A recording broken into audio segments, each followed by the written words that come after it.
no aspecto da comunicação, né? Porque ficou realmente essa massificação e isso cria um problema de mentalidade, da percepção e do modelo mental, da percepção do poder local, da necessidade do poder local, que esse poder local tem a ver com o protagonismo da sociedade, né? O que envolve os aspectos não só político, porque quando fala em protagonismo todo mundo pensa em política, né? Mas não, é a parte econômica, né?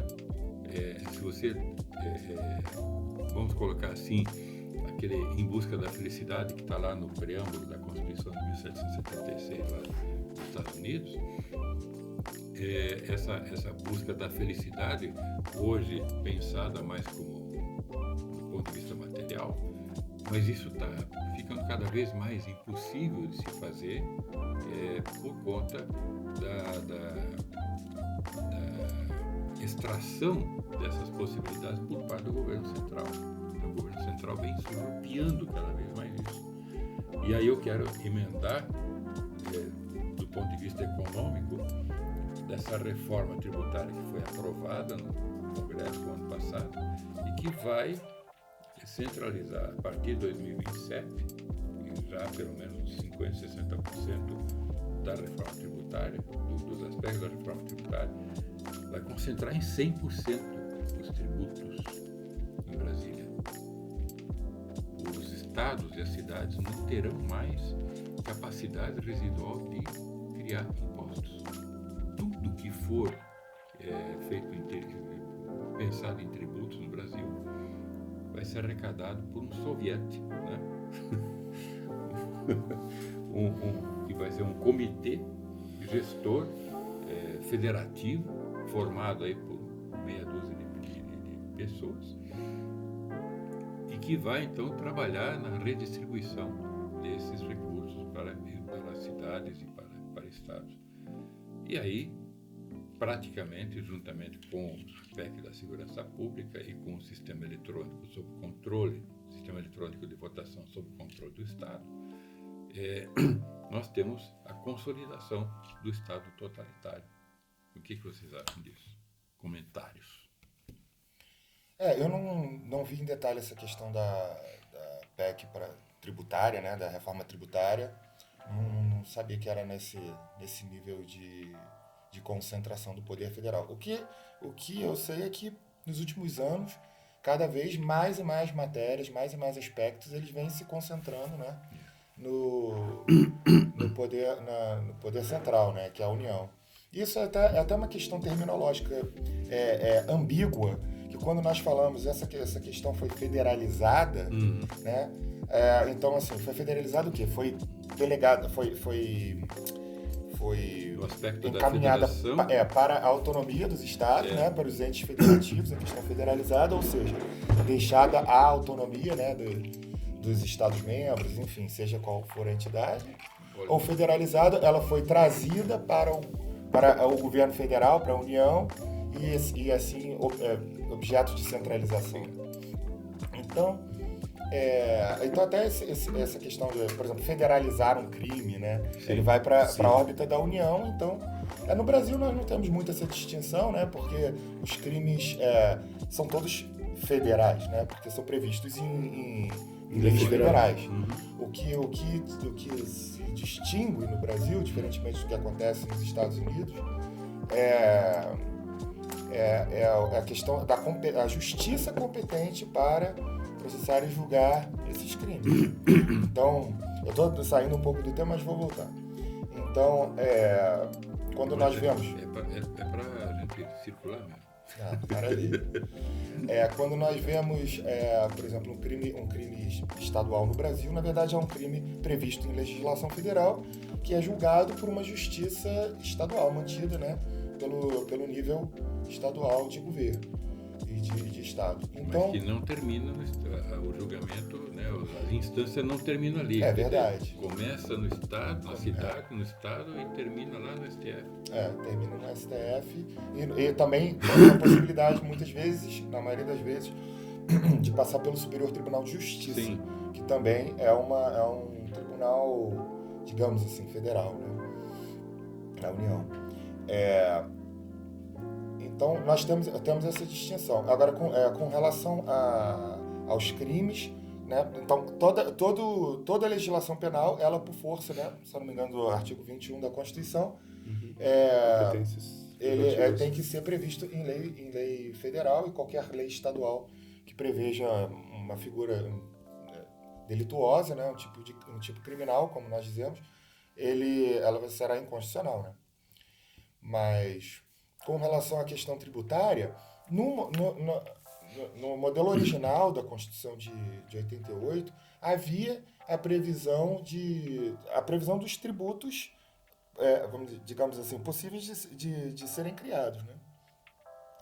E já havia ali um rol, né, de tributos. O município cria tal tributo. Direito tributário não é a minha especialidade, mas em linhas gerais, nós sabemos que assim, havia um rol de tributos já estabelecidos e os entes federativos não poderiam criar tributos assim, a seu bel prazer, né? Freestyle. Assim. Então, eu não sei exatamente que mudanças a reforma trouxe nesse particular. Com relação ao sistema eleitoral, também no Brasil nós temos já uma tradição de sistema eleitoral centralizado. É muito diferente do que ocorre nos Estados Unidos, né? onde há os sistemas, diferentes regras eleitorais, sistemas eleitorais. Isso até causa algum problema lá. Com relação a... E aí isso daí não se cinge, não se limita à votação eletrônica, né? É só uma disposição, é uma previsão de formato eleitoral. Quando a gente fala em sistema político, né? Político eleitoral, nós podemos pensar ele sob diversos aspectos, né? O processo eleitoral, Sim. O sistema político, o sistema eleitoral, o sistema eleitoral mesmo também. Sim. Né? Quer dizer, o sistema político partidário, o sistema partidário também, que é horrível. Sim. Esses são os aspectos que constroem um sistema político eleitoral e partidário, o processo da comunicação do povo com o Estado, né? E do protagonismo do povo em relação ao Estado, que ficou absolutamente prejudicado. Né? E, inclusive, por exemplo, até a questão dos mandatos, né? Sim. Nos Estados Unidos tem previsão de diferentes prazos de mandato para governador em determinado estado. Se eu não me engano, em alguns estados os governadores têm mandato de 2 anos ou 3. Enfim, prefeitos em municípios pequenos, o mandato do prefeito é mais longo, porque as coisas acontecem num outro ritmo. Né? E a vida urbana é mais dinâmica. Não tem o limite de reeleições. Alguns podem estabelecer, outros, enfim. Isso ficaria decidido, por exemplo, na lei orgânica municipal, né, trazendo para a realidade brasileira. Ter duração de mandato, reeleição. E isso seria uma autonomia organizativa real, né, previsto para questões eleitorais, político-partidárias. E no nível dos estados, isso daí estaria previsto nas constituições estaduais. O que a realidade que nós temos no Brasil é que esses instrumentos, a lei orgânica municipal, que seria uma espécie de constituição do município, e assim como as constituições estaduais, muita gente nem até desconhece, cuja existência muita gente conhece. Então, esses instrumentos eles acabam replicando o que está na Constituição Federal. Geralmente as leis orgânicas municipais, eu já me dei o trabalho de ler alguma, né? Que pouca gente tem contato com isso, mesmo na área do direito, e elas trazem disposições, o prefeito terá mandato de 4 anos, o vice-prefeito, ela só repete o texto constitucional da Constituição Federal. Eu diria que nós temos um problema de simetria, né, instalada num país assimétrico. É uma simetria forçada.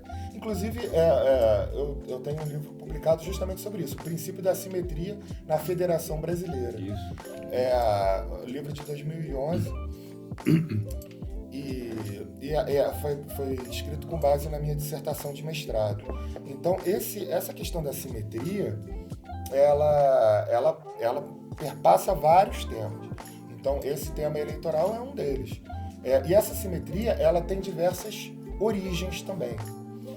Por exemplo, no caso dos mandatos, né, e do sistema eleitoral, essa simetria ela foi trazida pelo texto original da Constituição de 88. Aquilo está previsto daquela forma. Sim. E os municípios e estados não poderiam dispor diferentemente.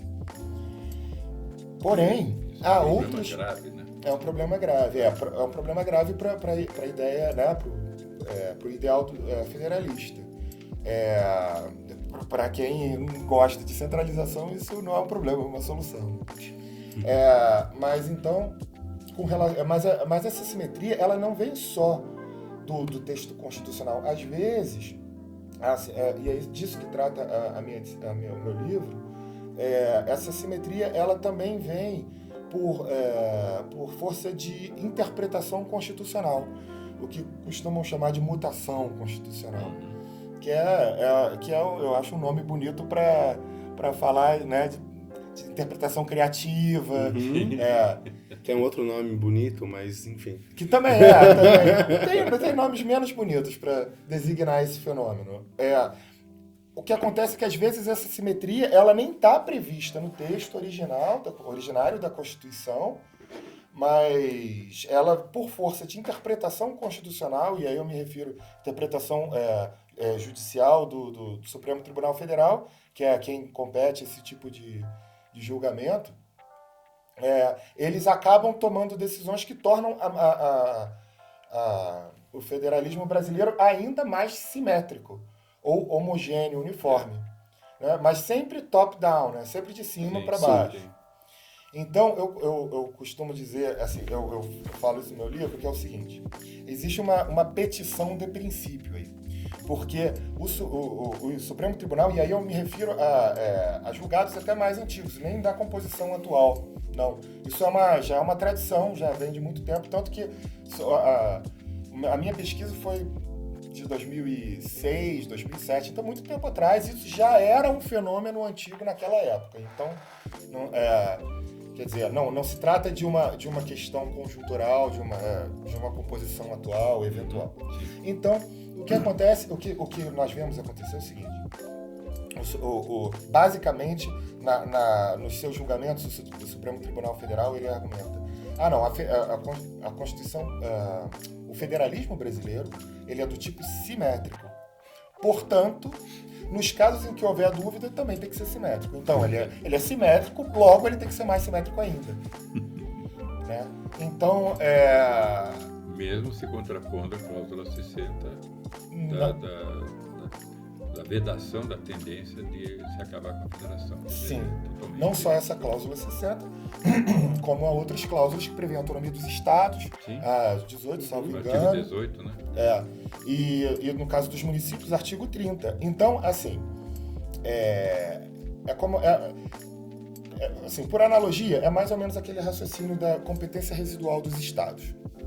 Então, o que cabe à União e aos municípios está disposto lá na Constituição.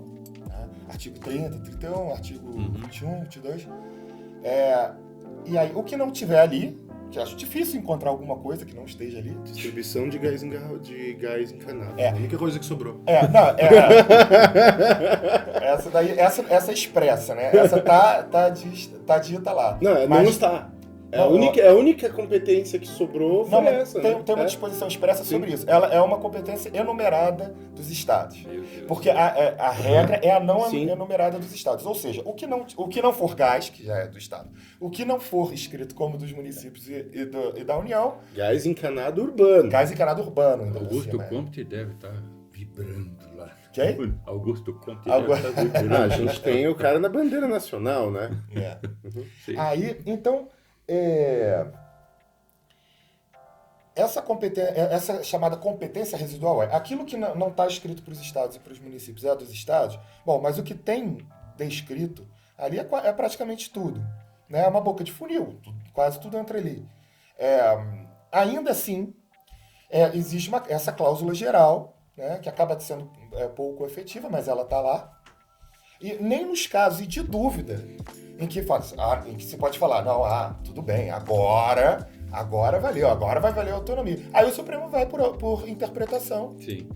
E diz, não, por simetria, como as outras coisas já são, ou da União, ou centralizadas, ou seguindo o formato federal, então vai seguir também. Ou seja, não sobra nada, né?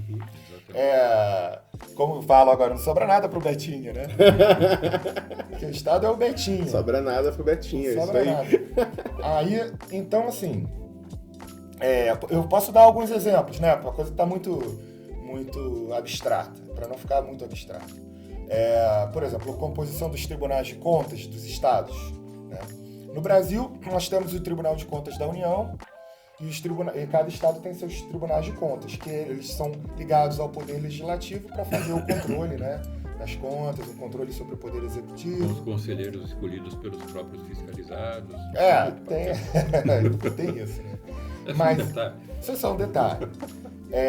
Mas isso, então, por exemplo, a Constituição ela prevê para a composição do Tribunal de Contas um certo formato, não vou entrar em detalhes. O Poder Legislativo indica um, o Executivo indica outro, só que eles têm, eu não me lembro o número, mas ele tem, acho que são 11 ministros, né, ministros do Tribunal de Contas. E a própria Constituição Federal prevê os tribunais de contas estaduais com 7 conselheiros, nós chamamos de ministro, né? Porque o Estado não pode ter ministro. Secretário, conselheiro, né? Sempre a nomenclatura é outra. Sim. E aí esses tribunais de contas têm, salvo engano, 7 conselheiros, né? Então, na hora de fazer, de dispor sobre a composição desses tribunais de contas estaduais, as constituições estaduais, né, fizeram seu trabalho, falaram, não, vai ser um do Ministério Público, o Ministério Público vai indicar, o Tribunal de Justiça vai indicar, enfim, cada um fez de um jeito.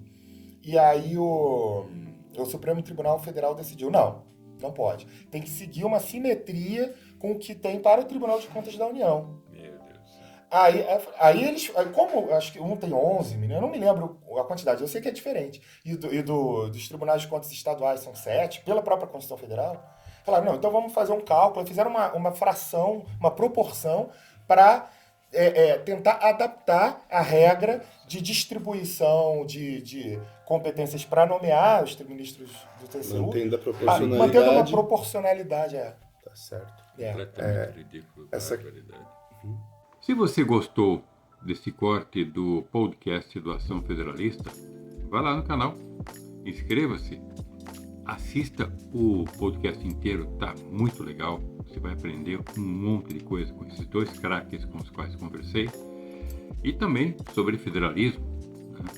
E você vai gostar. Nós temos que entender o Brasil, entender as razões pelas quais nós estamos nessa situação e assim nós poderemos entender a solução e como fazer isso. Ok? Grande abraço, até breve.